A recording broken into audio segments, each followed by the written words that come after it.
I came home from work last week one day, and trending, the number one trending topic on Twitter were the words, "not Doris."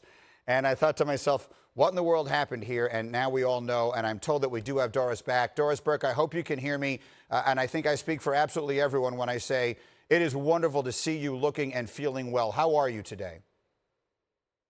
Yeah, amazingly, overwhelmingly thankful to be feeling exactly that, Mike. I don't think I've ever been so happy to struggle through a low impact, slowest 20-minute Peloton ride as I did yesterday.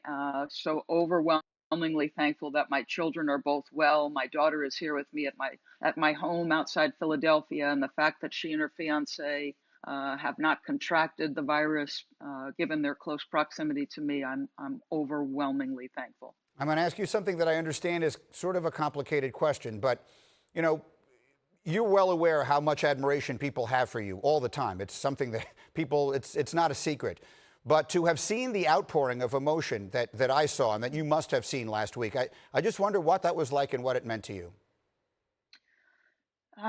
It was emotional, to be perfectly frank with you, and I did not understand the power of the Woj pod, to be honest with you. My daughter had been encouraging me to make an announcement that I had tested positive, primarily because she was aware and I was aware that my symptoms at that moment were not lining up with what the symptoms we were hearing so closely associated with the virus: the high fever, the pressure on the chest, the difficulty breathing.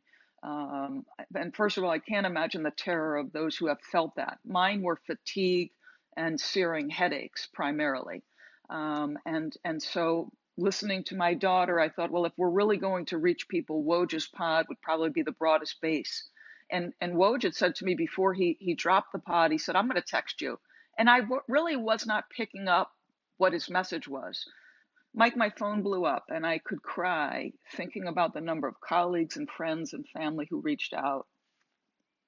I will just tell you the only emotion I have felt from the time I started to feel better is overwhelming thankfulness, gratefulness. That's what I feel. And I know that the NBA has donated money to a particular cause or charity, I should say, that is important to you, and you wanted to mention that. Let's hear about that. Yes, thank you, Mike. So ccpp19.org is the website. This is essentially a group of 34 physicians and scientists in 17 different states that have self-organized in the hopes that they can access convalescent plasma. And it would be a lot for people who have tested positive, as I have, to consider this. But when you are feeling better, convalescent plasma is a treatment that has been around for hundreds of years. Essentially, those of us who have tested positive, we believe our bodies are now producing antibodies, and perhaps we could get those antibodies into the people who might be struggling with COVID-19. So, Mike, I will be on this coming Monday 2 weeks clear of the virus. This would entail me getting a test to make sure that I'm clear of it, and then giving blood, essentially a process very similar to giving blood, in the hopes that we can help people. So thank you so much. It is an organization that the NBA has donated money to, and I'm excited. I can't wait for Monday to have the opportunity to hopefully participate in this. There will be nothing more important we can tell anyone today than we just did there. While I have you quickly, let's just talk a little bit about basketball. I just wonder what you're hearing from people inside the NBA. You're obviously as connected as anyone about their thoughts on where we are and where we may be headed as far as the potential of having a season.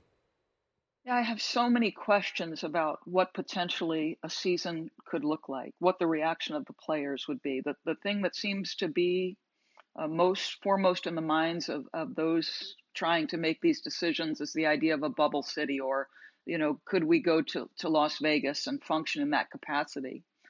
We as a country stare in the face of what could be a very difficult few weeks. And I wonder how that may shape the thinking of all sports organizations moving forward. That's first and foremost, because what we have seen is how rapidly the circumstances in our country can change on a day-to-day basis. If you get to Las Vegas, the NBA will want to do this at the highest level possible, which will require so much more than the players and the coaches. There will have to be additional personnel that would have to get tested. How would the players feel depending on how condensed this would look? Is there a date at which the NBA would say, boy, this season is probably too condensed.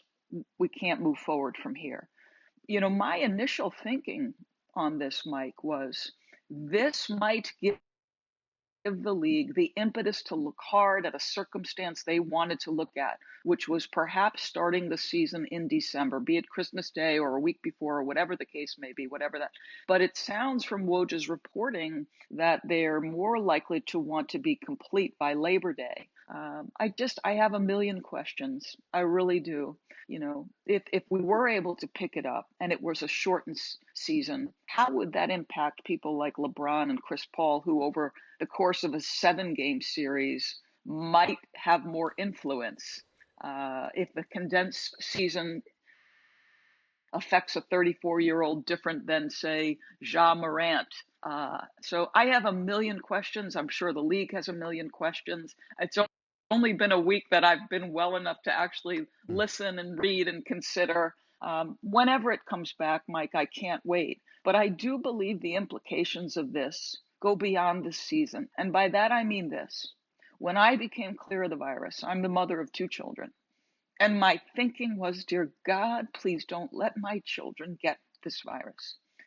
And we saw the unemployment numbers yesterday, Mike Greenberg. We did. And we know what this country is staring at, what it will be like financially for so many people across the country. So disposable income is an issue. And if you're a mom or a dad, your primary thought is to your children, please don't go to a concert, a theater, right? Because until there's a vaccine, how different do we feel about our day-to-day lives in the United States of America? I don't know the answer to that, but I know this. The first feeling I had when I was traveling on March 11th was anxiety, and then it became fear, and it was powerful.